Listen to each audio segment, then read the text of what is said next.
जम्मू कश्मीर के अंदर किन किन सब सेंटर्स पर कहां अस्पतालों में मुफ्त अद्वियात मरीजों को मिलने वाली है। बाज़ाब्ता तौर पर एक फहरिस्त जारी कर दी गई है, थोड़ी देर में वो भी मैं आपके सामने रखूंगा। इसके अलावा आज के प्रोग्राम में बात होगी उस बड़े इदारे की जिसको all India institute of medical sciences का एक बड़ा हिस्सा माना जाता है, यानी एम्स, जिसके ताल्लुक से सरकार ने कोशिश शुरू कर दी है। वज़ीर आज़म की जानिब से इफ्तिताह किया जा चुका है, लेकिन आप कब एम्स के अंदर इलाज करवा सकते हैं वो डिटेल्स मैं आपके सामने रखूंगा। मगर उससे पहले 5 बड़ी खबरें, और 5 बड़ी खबरों में सबसे पहले बात किसानों की आज होगी, क्योंकि आज 9वां दिन है और 9 दिन मुकम्मल होने के बाद ये तस्वीरें सामने आई। हरियाणा पुलिस ने पंजाब हरियाणा के शंभू बॉर्डर पर उस वक्त आंसू गैस के गोले दागे जब मुजाहिरीन ने सरहद पर सड़क के ऊपर जहां पर नस्ब रुकावटों को तोड़ने की कोशिश की। तस्वीर में आप अंदाज़ा लगा सकते हैं किस किस्म जो औजार या जो हथियार थे या फिर जिन मशीनों का इस्तेमाल किया जा रहा, और किसान रहनुमाओं ने मुजाहिरीन से अमन बरकरार रखने की साथ साथ अपील भी की और फसलों के कम अज़ कम इमदादी कीमत या MSP का मामला जो है, जिसको लीगल गारंटी होनी चाहिए, कानूनी जमानत, दीगर मुतालबात को लेकर यह एहतजाज जारी है। और आज जब 4 दौर के मुज़ाकरात फेल हुए तो किसानों ने फिर से दिल्ली कूच का ऐलान किया था, लेकिन आज पुलिस ने उन्हें आगे नहीं बढ़ने दिया और तातुल अभी भी खत्म मुकम्मल तौर पर नहीं हुआ। भारी मशीनें लेकर सरहद पर कई लोग पहुंचे हैं, जिनमें किसान सबसे ज्यादा। और बातचीत के दौरान मरकज ने किसानों से यह भी कहा है कि हुकूमत MSP जैसे या तमाम पैदावार की मुकम्मल खरीदारी और MSP देने के लिए तैयार है, जिसे हुकूमत बड़े पैमाने पर दरामद कर रही है और इसमें दालें नुमायां हैं। लेकिन इन सब के बीच में सड़कों से यह हंगामा भी खत्म नहीं हुआ है। आज मरकजी वजीर अर्जुन मुंडा की तरफ से फिर पेशकश की गई। वजारत ज़राअत तैयार है बातचीत करने के लिए, लेकिन माहौल ऐसा बना कि आंसू गैस के गोले दागे गए, ड्रोन्स का इस्तेमाल किया गया, जहां से अफरा तफरी के बीच कई लोगों के मामूली तौर जख्मी होने की इतलात मौसूल हुई हैं। मुजाहिरीन आगे नहीं बढ़ सके हैं। मुसलसल मुतालबात ये किए जा रहे हैं कि हुकूमत उनकी बात माने, वो एहतजाज खत्म कर देंगे, लेकिन इन सब के बीच में एहतजाज इस वक्त जारी है। कुछ लोग जख्मी, हज़ारों लोग जो एहतजाज कर रहे हैं, इनमें से गिरफ्तारियां भी हुई हैं और बाज़ मकामात पर झड़पों के दौरान खबर यह है कि कुछ लोग जो इस वक्त दाएं बाएं नेशनल हाईवे के ऊपर सड़क को जाम करके ट्रैफिक को भी बुरी तरह मुतासिर कर रहे हैं। ये खबर, इस पर आगे चलकर नजर जरूर रहेगी। दूसरी खबर आपको पाकिस्तान से बताएंगे, क्योंकि मंगल की रात देर गए एक मुश्तरका न्यूज़ कॉन्फ्रेंस में पाकिस्तान के अंदर इस बात की तस्दीक कर दी गई पाकिस्तान पीपल्स पार्टी के चेयरमैन बिलावल भुट्टो जरदारी की तरफ से कि पाकिस्तान मुस्लिम लीग नवाज PMLN और पाकिस्तान मुस्लिम लीग नवाज के अलावा PPP यानी पाकिस्तान पीपल्स पार्टी, वो मिलकर हुकूमत में आएंगे। और जो मौजूदा सदर हैं पाकिस्तान मुस्लिम लीग नवाज के, शहबाज शरीफ, दोबारा वजारत उज़्मा का ओहदा संभालने के लिए तैयार हैं।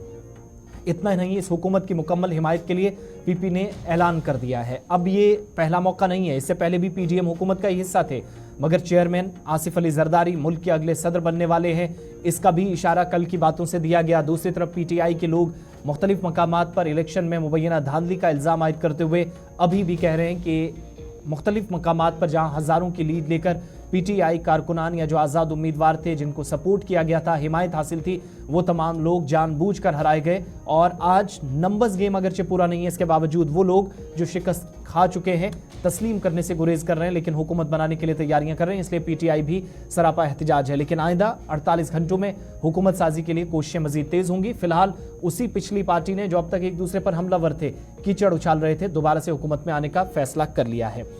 तीसरी खबर, जम्मू कश्मीर में शुमाली भारत के दीगर हिस्सों के साथ साथ जम्मू श्रीनगर नेशनल हाईवे पर भी मौसम का असर पड़ा और कौमी शाहराह मुसलसल तीसरे रोज दोपहर तक बंद रही। अब से थोड़ी देर पहले जुज़वी तौर इसको बहाल किया गया। बर्फ हटाने का काम पिछले 24 घंटों में बर्फ जहां पर पड़ रही थी, बारिशें हो रही थी, साथ साथ बर्फ हटाने का सिलसिला जो है वो शुरू किया गया। लेकिन श्रीनगर लेह शाहराह के अलावा जम्मू श्रीनगर नेशनल हाईवे भी दिन भर बंद रहने से आज कोशिश की गई कि ख़त्म किया जाए, नकलो हमल को आसान बनाया जाए और जो दरमांदा गाड़ियां थी नेशनल हाईवे के ऊपर सबसे पहले उनको चलने की इजाज़त मिली। ट्रैफिक पुलिस के मुताबिक कई मकामात पर मिट्टी के तोदे गिरे हैं, चट्टानें खिसकी हैं, जिसकी वजह से चंद लोग जख्मी होने की भी इतलात हुई, क्योंकि पत्थर एक गाड़ी के ऊपर लगा। ट्रैफिक पुलिस वहां मदद करती हुई नजर आई और पत्थर हटाए गए। पस्सियां हटाने तक या फिसलन मुकम्मल तौर पर ख़त्म ना हो, मौसम मुकम्मल तौर पर खुशगवार ना हो, तब तक ट्रैफिक कंट्रोल यूनिट से राब्ता कायम करने के बाद रखते सफ़र बांधें। इसलिए अपील बार बार लोगों से की जा रही है। चौथी खबर गाजा से, क्योंकि इजराइल की जानिब से बर्बरियत जारी है। गुज़श्ता 24 घंटों में मरने वाले फ़लस्तीनियों की तादाद 100 हो गई है और इमदाद के मुंतज़िर निहत्थे फ़लस्तीनियों पर गोलियां बरसाई गई हैं। दूसरी जानिब आलमी अदालत इंसाफ में फ़लस्तीनी सरजमीन पर इसराइल के 57 साल कब्जे के खिलाफ समात हुई है और इस समात में जनूबी अफ्रीका के नुमाइंदे ने भी ये कहा कि फ़लस्तीनियों के हुकूक से मुसलसल इनकारी इसराइल ने गजा में आलमी अदालत के हुक्म समेत तमाम आलमी कवानीन की धज्जियां उड़ाई हैं। अफ्रीकी नुमाइंदे की तरफ से मुतालिबा किया गया कि आलमी अदालत इसराइल के कब्जे को गैर कानूनी करार दे, ताहम इस पर कोई बयान अभी तक सामने नहीं आया। यरगमालियों की रिहाई, गजा के अंदर सीज फायर, ये सारी बातें मीडिया में जरूर अच्छी लग रही होंगी, मगर इस पर कोई खास तवज्जो नहीं है। मरने वालों की तादाद 30,000 के करीब कुल पहुंच रही है और 100 लोग पिछले 24 घंटों में रफा और आसपास के इलाकों में मारे गए। इमदाद के लिए कई एक मकामात पर लोग आज भी एक दूसरे का मुंह तक रहे हैं। पांचवी खबर टॉप 5 में अच्छी खबर नहीं है, क्योंकि रेडियो की आवाज के बादशाह और मशहूर अनाउंसर या टॉक शो के मेजबान अमीन सियानी का हरकत कल्ब बंद होने से आज इंतकाल हो गया और तफसीलात के मुताबिक अमीन सियानी कल यानी मंगल की शाम मुंबई में इंतकाल कर गए। आखिरी सांस ली। उनकी उम्र 91 बरस थी। अमीन सियानी के बेटे राजल सियानी ने उनके इंतकाल की तस्दीक की।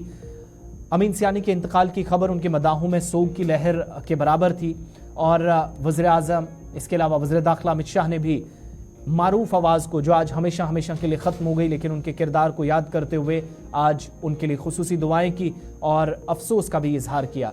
मरहूम अमीन सियानी के बेटे ने मीडिया में तस्दीक की कि अमीन सियानी तकरीबन 6 बजे जुनूबी मुंबई में उनके घर पर दिल का दौरा पड़ने से चल बसे, जिसके बाद उन्हें फौरी तौर पर हालांकि मुंबई के एक HN रिलायंस फाउंडेशन अस्पताल ले जाया गया, लेकिन डॉक्टरों ने उनको वहां मुर्दा करार दिया और इस तरीके से ये आवाज़ जो बरसों तक रेडियो पर गूंजती रही, कई लोगों के फिजा के दोष पर उनकी समातों तक पहुंचती रही, लेकिन बिलाखिर एक सिलसिला या कुदरत का एक निज़ाम जिसके तहत जो आता है वो जिंदा चीज़ ख़त्म होती है। वो सिलसिला आज दिखा। अमीन सियानी हमारे दरमियान नहीं रहे।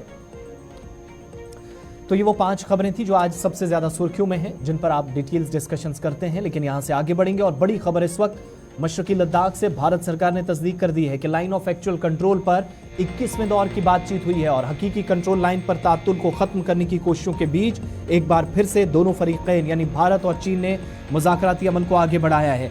कशीदगी को कम करने के लिए चोशुल मोल्डो सरहद पर 21वें दौर की कोर कमांडर सतह की मीटिंग मुनक्किद हुई है और वजारत खारजा भारत सरकार ने इस बयान की तस्दीक करते हुए कहा कि दोनों के दरमियान मीटिंग हुई। एक और राउंड के जरिए तातुल खत्म करने पर मुफस्सिल रोशनी दोनों अतराफ से डाली गई। भारत चीन कोर कमांडर सतह की मीटिंग का 21वां दौर 19 फरवरी को चोशुल मोल्डो बॉर्डर मीटिंग पॉइंट पर मुनक्किद हुआ और मशरकी लद्दाख में लाइन ऑफ एक्चुअल कंट्रोल के साथ साथ बकिया इलाकों में भी मुकम्मल तौर पर अमन कायम करने की कोशिशों के साथ भारत चीन आगे बढ़े और अमन सुकून की बहाली पर बातचीत की गई। दोस्ताना माहौल में होने वाली बातचीत में दोनों फरीकैन ने इस बारे में अपने अपने नुक्ता नज़र पेश किए और 21वें दौर की ये जो बातचीत है इसमें दोनों अतराफ से अपनी अपनी बात रखी गई। इसके अलावा मुज़ाकरात का 20वां दौर जो आपको याद होगा चोशुल में ही मुनक्किद हुआ था। कोर कमांडर लेवल की जब बातचीत हुई थी लेकिन तातुल खत्म नहीं हो सका था, तो 20 दौर में जो बात नहीं बन सकी, कोशिशें की गई कि 21वें दौर में ये सब हो सके। टेंशन जो लाइन ऑफ एक्चुअल कंट्रोल पे है उसको खत्म करने की कोशिशें हुई हैं। इसके अलावा 9 और 10 अक्टूबर को आखिरी मुलाकात हुई थी 20वें दौर का जो इजलास मुनक्किद हुआ था चोशुल मोल्डो पर। कोर कमांडर लेवल की बातचीत होती है, यानी 2 रास्ते ओपन हैं, एक जो दिल्ली और बीजिंग के दरमियान मुलाकात होती है और दूसरा रास्ता जो मोल्डो चोशुल के मकाम पर 9-10 तारीख को जो हुआ था उसको कॉन्टिन्यूटी में रखा गया और फौजी इनकला यकीनी बन सके इसके लिए कोशिश बाज़ाब्ता तौर पर की गई है। साथ साथ आज जो जानकारी मिल रही है, भारत ने चीन के बारे में अपने देरीना मौक़िफ़ का इयादा भी किया है। दोनों मालिक किसी न किसी हल के लिए सिफारती और फौजी पहलुओं पर मशगूल रहते हैं और उस सिलसिले को बरकरार रखने के लिए अज़्म जाहिर किया गया है जब तक तातुल मुकम्मल तौर पर ख़त्म न किया जाए। वज़ारत ख़ारजा के तर्जुमान रणधीर जायसवाल की तरफ से भी तस्दीक की गई कि जुमेरात को हफ्तावार मीडिया ब्रीफिंग के दौरान भारत सरकार का ऑफिशियल वर्जन सामने आया जिसमें कहा कि भारत ने अपना मौक़िफ़ जो है वो सबके सामने है, यानी जो साल 2019-20 में 15-16 जून को हुआ उससे पहले जो सूरत हाल थी, मीटिंग पॉइंट्स पर जो तातुल शुरू हुआ उसको ख़त्म करने पर अपना मौक़िफ़ दोहराया गया है और किसी न किसी तरीके से हल निकालने की कोशिश हुई है। आज फिर से बातचीत के ज़रिए, मुज़ाकराती अमल के ज़रिए भारत और चीन दोस्ताना ताल्लुकात को बरकरार रख सकें, तातुल ख़त्म हो, ये कोशिश हुई है। लेकिन देखना ये होगा कि क्या फौजी सतह पर ये जो कोशिशें की गई हैं इसके मस्बत नताइज आएंगे या नहीं। फिलहाल 21वें दौर की बातचीत खत्म हो गई है। पीर को इसकी शुरुआत हुई, 12 से 13 घंटे मीटिंग चली है। फौजी ज़राए ने भी पहले इसकी तस्दीक की थी, भारत सरकार की जानिब से अब इसकी तस्दीक कर दी गई है। चलिए अब आगे बढ़ते हैं, बात मरकज के ज़ेर इंतज़ाम लद्दाख के बाद जम्मू कश्मीर की करते हैं, क्योंकि जम्मू कश्मीर इंतज़ामिया ने तमाम सहूलियात, जिनमें सेहत की सहूलियात सर फहरिस्त हैं, तरजीह बुनियादों पर शहरियों तक पहुंचे और मुफ्त अद्वियात फराहम की जाए, इसके लिए बाज़ाब्ता एक प्लान तरतीब दिया था। उस प्लान के मुताबिक जम्मू कश्मीर यूनियन टेरिटरी इंतज़ामिया ने आज अद्वियात जो मुफ्त में दी जाएंगी उसकी बाज़ाब्ता तौर पर फहरिस्त जारी कर दी। और जम्मू कश्मीर इंतज़ामिया के महकमा सेहत और तिब्बी तालीम ने यूनियन टेरिटरी के दोनों प्रोविंसेस में मुख्तलिफ जो सेहत और फलाह बहबूद के जो मराकज़ हैं, हेल्थ सेंटर्स हैं, सब सेंटर्स हैं, यहाँ जो मुफ्त अद्वियात हैं या तशखीसी अद्वियात है उनकी फहरिस्त को आज इंट्रोड्यूस करवा दिया है। एक ऑर्डर जो सरकारी तौर पर जारी हुआ है, सरकारी सतह पर प्राइमरी हेल्थ सेंटर्स और जो सब सेंटर्स हैं कम से कम 65 अद्वियात मुफ्त दस्तयाब होंगी। प्राइमरी हेल्थ सेंटर्स पर 38 तशखीसी अद्वियात फौरी तौर पर मुफ्त दस्तयाब होंगी। इसकी भी तस्दीक जम्मू कश्मीर इंतज़ामिया ने कर दी है और इसमें भारत सरकार का भरपूर जो है सहयोग या मदद ली जाती है। साथ साथ जम्मू कश्मीर में महकमा सेहत और तिब्बी तालीम की जानिब से भी इकदाम किए गए हैं, इसकी तस्दीक की गई। और यूनियन टेरिटरी के अंदर सेहत और फलाह बहबूद के मराकज़ में अद्वियात और तशखीस की तादाद बढ़ाने पर भी सरकार ने बाज़ाब्ता तजवीज़ पेश की थी और उस फहरिस्त की जांच और सिफारिश करने के लिए एक कमेटी तश्कील देने की तजवीज़ भी दी थी। और इसके मुताबिक अब बाज़ाब्ता तौर पर जो तस्दीक कर दी गई है यूनियन टेरिटरी इंतज़ामिया ने कि एक तो ये कि प्राइमरी हेल्थ सेंटर्स में आप जाते हैं तो कम से कम 65 दवाएं या 65 मेडिसिन आपको मुफ्त में वहां पर दस्तयाब होंगी। लेफ्टिनेंट गवर्नर इंतज़ामिया ने इसकी तस्दीक कर दी है। दूसरी बड़ी बात यह है कि 38 तशखीसी अद्वियात, 38 मेडिसिन, वो मेडिसिन जिनको डायग्नोस्टिक्स कहा जाता है, अलग अलग हेल्थ सेंटर्स जिनको आप सब सेंटर्स भी कहेंगे या जैली सेंटर्स, वहां पर पूरी यूनियन टेरिटरी दोनों प्रोविंसेस में दस्तयाब रखने की बात कही गई है। नेशनल हेल्थ मिशन जिसने बाज़ाब्ता तौर पर तजवीज़ दी थी कि drugs and diagnostics Jammu Kashmir के जो हेल्थ और वेलनेस सेंटर्स हैं वहाँ पर कहीं पर कमी आती है, कमेटी बाज़ाब्ता तौर पर एक तश्कील दी गई, उसने जो चीज़ें रेकमेंड की थी वो फहरिस्त तैयार की गई, वजारत के सामने रखी गई और सिफारिशात की बुनियाद पर ये जो मुफ्त अद्वियात हैं बाज़ाब्ता तौर पर इन्हें मरीज़ों को 2400 घंटे सहूलियात फराहम करने के लिए जम्मू कश्मीर इंतज़ामिया ने प्राइमरी हेल्थ सेंटर्स और सब सेंटर्स पर जो मुफ्त अद्वियात दी जाएंगी इसकी तस्दीक आज कर दी है। खबरें और भी हैं, बात और भी होगी जम्मू कश्मीर इंतज़ामिया के हवाले से, क्योंकि जहां अद्वियात मुफ्त होंगी बाकी कुछ फैसले भी हैं जिसकी बिना पर इनके मुतल्लिक कुछ अहम खबरें जो आप तक पहुँच रही हैं। ब्रेक के उस पार जाते हमने आपको बताया था कि जम्मू कश्मीर के अंदर जो मुफ्त मेडिसिन हैं, अद्वियात हैं, निशुल्क दवाएं आपको मिलेंगी सेंटर्स और सब सेंटर्स पर, उसकी रिपोर्ट आज सामने आई, बल्कि एक फहरिस्त सामने आई है कहां पर कितनी दवाइयां मिलेंगी। लेकिन साथ साथ AIIMS, all India institute of medical sciences Vijaypur Samba के अंदर 1 मार्च से तमाम मरीज इलाज करा सकेंगे। और बड़ी खबर यह है 5 के पंच में कि 10 दिनों का ट्रायल आज से शुरू कर दिया गया है। ओपीडी सर्विस जहां पर आप तमाम तरह की फैसिलिटीज आपको मिलेंगी, 18 के करीब, जिनमें 17 सुपर स्पेशलिटीज हैं।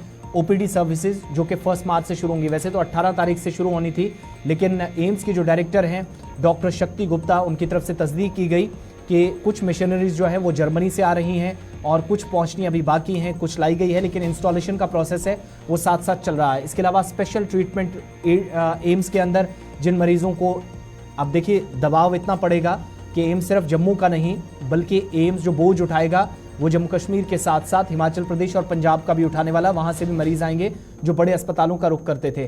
तो all India institute of medical sciences, इसके अलावा all India Ayurvedic institute AIIMS Vijaypur, जिस पर तकरीबन 1661 करोड़ रुपए इस बड़े इदारे पर खर्च किए गए हैं।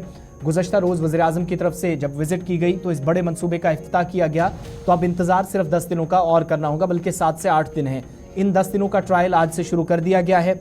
एम्स इंतजामिया ने कन्वेंशन सेंटर में इसकी तस्दीक भी की और डायरेक्टर की तरफ से भी कहा गया कि पहले फेज का जो काम था वो तकरीबन मुकम्मल हो चुका है और जिसका इफ्तिताह गुज़श्ता रोज़ वज़ीर-ए-आज़म ने कर दिया है। लेकिन साथ साथ जो इस वक्त कोशिशें हो रही हैं कि विजयपुर के अंदर इससे पहले रश बढ़े, 3 से 4 हज़ार मरीज़ पर डे यहाँ पर आएंगे जिनका बाज़ाब्ता तौर पर मेडिकल चेकअप होगा और तिब्बी मुआयने के साथ साथ उनका इलाज किया जाएगा। साथ साथ ये भी तस्दीक की गई, एम्स विजयपुर जम्मू के जो सदर हैं doctor Yashpal Gupta, medical superintendent हैं doctor Sunil Kant, doctor Dinesh Kumar, doctor Anna Javed और नर्सिंग स्टाफ या हेल्थ वर्कर्स जो हैं वो तमाम लोग कन्वेंशन सेंटर में कल भी मौजूद थे और ये प्रोग्रामों का सिलसिला इसी तरीके से चल रहा है। और विजयपुर के अंदर ये जो अब अलग अलग जगहों पर आप ट्रॉमा सेंटर्स में, अस्पतालों में जाते थे, एक ही छत के नीचे 3 से 4 हज़ार पर डे मरीज इलाज करवाएंगे। उसके लिए मशीनरी को वक्त पर इंस्टॉल करना, ये सारा काम इस वक्त चल रहा है। तो थोड़ा सा इंतजार करें, 1 मार्च से इलाज आप करवा सकेंगे। फिलहाल 10 दिनों का ट्रायल एम्स में शुरू कर दिया गया है। फिर यहां से वहां भटकने की, चंडीगढ़, पीजीआई और दिल्ली जैसे बड़े शहरों का आपको रुख करने की जरूरत नहीं पड़ेगी। 1 मार्च 2024 से इस बड़े इदारे में काम शुरू हो जाएगा।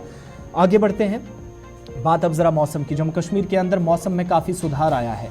आज सुबह सुबह बर्फ की सफेद चादर बहुत सारे इलाकों में देखी गई, लेकिन वक्त गुजरने के साथ साथ हल्की धूप खिली और जैसे ही सूरज की किरणें पड़ी तो कुछ एक इलाकों में खुशगवार मौसम होने के साथ साथ राहत भी मुसाफिरों के लिए थी। जम्मू श्रीनगर नेशनल हाईवे पर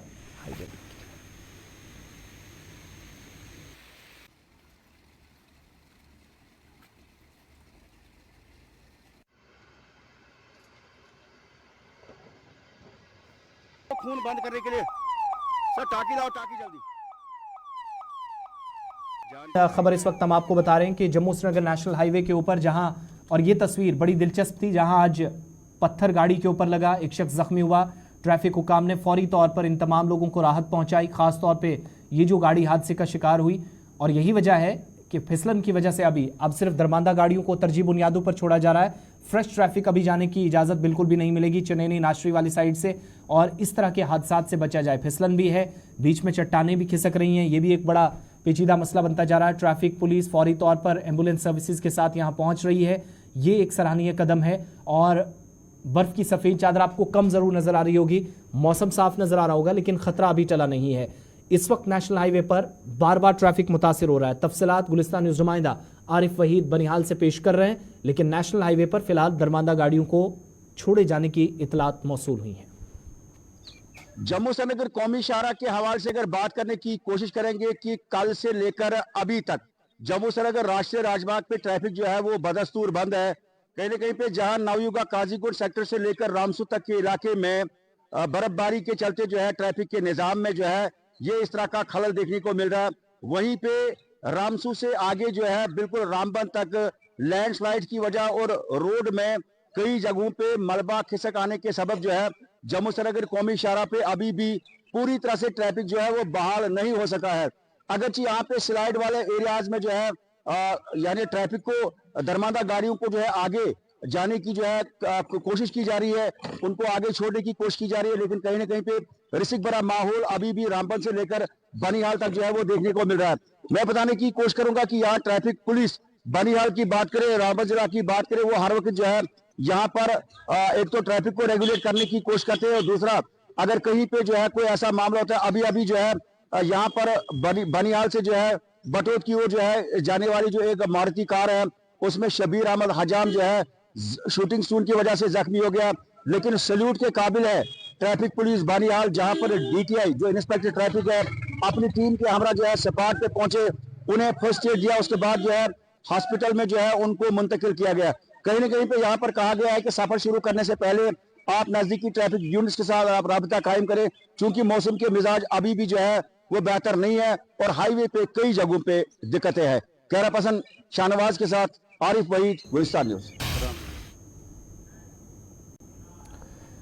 चलिए, नेशनल हाईवे पर सफर करना चाहते हैं तो सोच समझ कर निकलें, ट्रैफिक कंट्रोल रूम से राब्ता जरूर करें। आगे बढ़ते हैं, बात अब जरा किसानों की भी। शुरुआत में हमने आपको बताया था कि एहतिजाजी किसान सड़कों पर बैठे हैं और दिल्ली कूच की कोशिशें चल रही थी, और इस बीच बड़ी खबर यह है कि किसानों ने दिल्ली कूच का मन तो बनाया था, लेकिन इस दौरान पुलिस के साथ झड़प हुई। हरियाणा और पंजाब के बीच फंसे ये किसान जो शंभू बॉर्डर पर हैं, इनकी नकलो हरकत बिल्कुल भी आसान नहीं है। और इस बीच शंभू बॉर्डर पर पुलिस को सूरत हाल को कंट्रोल करने के लिए, बेहतर करने के लिए, जहां भारी भरकम मशीनरी के साथ किसान बैरिकेडिंग को तोड़ने की कोशिश कर रहे थे, आंसू गैस के गोले दागने पड़े, ड्रोन्स का इस्तेमाल किया गया। आप तस्वीरों के जरिए आप देखेंगे तो आप खुद अंदाजा लगाएंगे कि किसान जो एक तरह से कुछ एक वक्त के लिए ही सही लेकिन मुश्तइल जरूर हो गए थे। ये तस्वीरें हैं जब पुलिस ने इन तमाम लोगों को तितर बितर करने की कोशिश की। मुश्तइल किसान जो खेती बाड़ी से होते हुए या जो खेत खलियान दाएं बाएं था हाईवे के आसपास, वहां से होते हुए बैरिकेडिंग को तोड़ने की कोशिश कर रहे थे। और ये शंभू बॉर्डर के वो एरियाज हैं जहां पर आज 9 दिन से किसान बैठे हैं। 4 दौर के मुज़ाकरात हो चुके हैं, बातचीत से रास्ता नहीं निकला, जिसके बाद इंतजामिया को सख्त तनकीद का सामना है। हुकूमत की जानिब से मरकजी वज़ीर ज़राअत की जानिब से आज फिर से अर्जुन मुंडा जो कि सामने आए और मुज़ाकरात के लिए फिर से दावत दे दी कि 5वीं बार आएँ, बातचीत करें, तमाम चीज़ें हम मानेंगे, लेकिन इससे थोड़ी सी अधिक या ज़रूरत से ज़्यादा फसल आपको उगानी होगी। ये सारी बातें आज कही गई, मगर जो तस्वीरें आई वो बताती हैं कि तनाव है, दिल्ली तक अलर्ट है, किसानों को आगे चलने की इजाज़त नहीं मिल रही है और बार बार रोकने के बजाय जब किसान नहीं रुक रहे थे तो आंसू गैस के गोले दागे गए, फायर करने पड़े, जिसके बाद कई लोग जख्मी। और ये मशीन जो आज नजर आई जिस पर किसानों को काफ़ी हदफ तनकीद बनाया जा रहा है, इसके जरिए वो बैरिकेटिंग को खींचने की कोशिश कर रहे हैं। यानी जहां पर पुलिस ने सख्त पैरा लगाया है, खारदार तारें बची हैं, उन कांटेदार तारों को अलग करने के लिए, साइड करने के लिए और रास्ता आसान बनाने की कोशिश हो रही है। दूसरी तरफ पुरअमन एहतजाज की अपील मुसलसल किसान लीडरान तमाम लोगों से कर रहे हैं जो इस एहतजाज का हिस्सा, जो बताते हैं कि कम से कम 6 से 7 महीनों का राशन उनके साथ है। लेकिन किसान तहरीक आगे बढ़ेगी या नहीं, या आज शाम तक मजीद पेशरफ्त शायद इसमें इम्कान है, क्योंकि आज तो आंसू गैस के गोले दागे गए, जिससे किसानों में नाराजगी भी काफ़ी ज़्यादा नजर आ रही है और सूरत हाल फिलहाल कंट्रोल में हो ना हो इसकी अभी मुकम्मल तस्दीक नहीं हो पा रही है। आगे बढ़ेंगे जब बात किसानों की और सरकार की हो रही है, और चलते चलते आपको भारतीय जनता पार्टी की अहम खबर भी बताते चले। बीजेपी की जानिब से जम्मू कश्मीर के अंदर बड़ा प्रोग्राम मुनक्किद किया गया, सरकारी सतह पर इकदामात हुए, वज़ीर आज़म जम्मू कश्मीर का दौरा ख़त्म कर चुके हैं। तरक्याती मंसूबे आज जो गुज़श्ता रोज़ वज़ीर आज़म की जानिब से जिनका इफ्ताह हुआ, लेकिन ये दौरा ख़त्म होते ही बीजेपी के हौसले बुलंद है। वो मानते हैं कि न सिर्फ जम्मू कश्मीर के अंदर लोकसभा की तमाम जो 5 की 5 पार्लिमानी नशिस्तें हैं, बल्कि बीजेपी सदर रविंद्र रैना के बयान के मुताबिक जम्मू कश्मीर और लद्दाख की 6 की 6 सीटों पर जीतने का उन्हें पूरा यकीन है। अवाम उनके साथ है, अवाम का एतमाद बहाल करने में हुकूमत और उनकी जम्मू कश्मीर की मकामी लीडरशिप कामयाब रही है। तमाम 6 की 6 लोकसभा नशिस्तों पर वो कामयाब होकर आएंगे, इसका पूरा उन्हें एतमाद है। सभी लोकसभा हल्कों में तैयारियां जोरों शोर से चल रही हैं। बीजेपी सदर रविंद्र रैना के मुताबिक अब वो दिन दूर नहीं जब बीजेपी पहले के मुकाबले जो जनाधार बढ़ा रही है, दायरे को वसी करती हुए नजर आ रही थी, लेकिन अब तमाम लोकसभा कॉन्स्टिट्यूंसीज के अंदर जहां पर शहरियों तक, मुस्तफिदीन तक, जो सरकारी सहूलियात जिन लोगों तक पहुंची है, उन तमाम लोगों को बेहतर सहूलियात फराहम की गई। और आज वो यकीन के साथ कह रहे हैं कि अब बाज़ाब्ता तौर पर 6 की 6 सीटों का दावा बीजेपी कर सकती है। तमाम सीटों पर कामयाबी का दावा रविंद्र रैना ने जम्मू में उस वक्त प्रेस ब्रीफिंग में किया जब पार्टी हेडक्वार्टर त्रिकुटा नगर में वो वज़ीर आज़म के दौरे पर तमाम लोगों का रैली में शिरकत के लिए इजहार तशक्कुर कर रहे थे। तो भारतीय जनता पार्टी जम्मू कश्मीर की 5 लोकसभा सीटों और लद्दाख की जो पार्लियामेंट की सीट है उसकी जबरदस्त तैयारी में है। अपने दम पर हम चुनाव लड़ेंगे और जम्मू कश्मीर की आवाम की सपोर्ट से, गरीबों, मस्कीनों, मजलूमों, ज़ईफों की सपोर्ट से बीजेपी की जबरदस्त जीत होगी। आम जनमानस की सपोर्ट से बीजेपी की जीत होगी और जम्मू कश्मीर की आवाम पार्लियामेंट के इलेक्शंस में दिल खोलकर मोदी साहब को सपोर्ट करेगी। और हमारी ख्वाहिश है कि जिस तरीके से मोदी साहब ने दिल खोलकर देश का खजाना जम्मू कश्मीर की आवाम के लिए खोला है और यहां डेवलपमेंट हो रही है, तो जम्मू कश्मीर की आवाम भी दिल खोलकर मोदी साहब को गिफ्ट देगी और 5 सीटें जम्मू कश्मीर की और 1 लद्दाख की जीतकर मोदी साहब को गिफ्ट देंगे। बीजेपी सदर रविंद्र रैना जम्मू में प्रेस कॉन्फ्रेंस कर रहे थे। 5 के पंच में मेरे साथ बस इतना ही। गुलिस्तान न्यूज पर खबरों का सिलसिला जारी रहेगा। वक्त छोटे से ब्रेक का है। बहुत बहुत शुक्रिया।